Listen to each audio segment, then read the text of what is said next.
ದೇವನಹಳ್ಳಿ ತಾಲೂಕಿನ ಚಪ್ಪರಕಲ್ಲು ಬಳಿಯ ಜಿಲ್ಲಾಡಳಿತದ ಭವನದ ಮುಂದೆ ಫಲವತ್ತಾದ ರೈತ ಕೃಷಿ ಭೂಮಿ ಸ್ವಾಧೀನ ಕೈಬಿಡುವಂತೆ ಒತ್ತಾಯಿಸಿ ಸರಿಸುಮಾರು 13 ಗ್ರಾಮಗಳ ರೈತರು ಪ್ರತಿಭಟನೆಯನ್ನ ನಡೆಸುತ್ತಾ ಇದ್ದಾರೆ.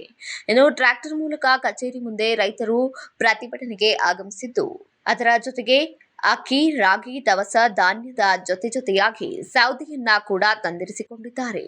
ಇನ್ನು ಇದಷ್ಟೇ ಅಲ್ಲದೆ ಪ್ರತಿಭಟನೆಗೆ ಎಲ್ಲಾ ರೈತಾಪಿ ಕುಟುಂಬದವರು ತಮ್ಮ ಹೆಂಡತಿ ಮಕ್ಕಳು ಸಮೇತ ಧರಣಿಗೆ ಕೂತಿದ್ದು, ನಿನ್ನೆ ರಾತ್ರಿ ಅಲ್ಲಿಯೇ ಇದ್ದು ಪ್ರತಿಭಟನೆಯನ್ನ ಮುಂದುವರೆಸಿದ್ದಾರೆ.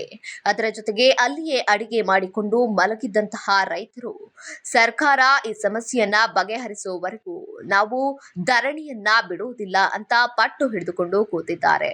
ಕಾದು ನೋಡಬೇಕಿದೆ ಸರ್ಕಾರ ಇವರ ಪ್ರತಿಭಟನೆಗೆ ಪ್ರತಿಕ್ರಿಯಿಸುತ್ತಾ ಅಥವಾ ಇಲ್ಲವಾ ಎಂಬುದನ್ನ. ಈಗ ಸಮಯ ಮಧ್ಯರಾತ್ರಿ 2 ಗಂಟೆ.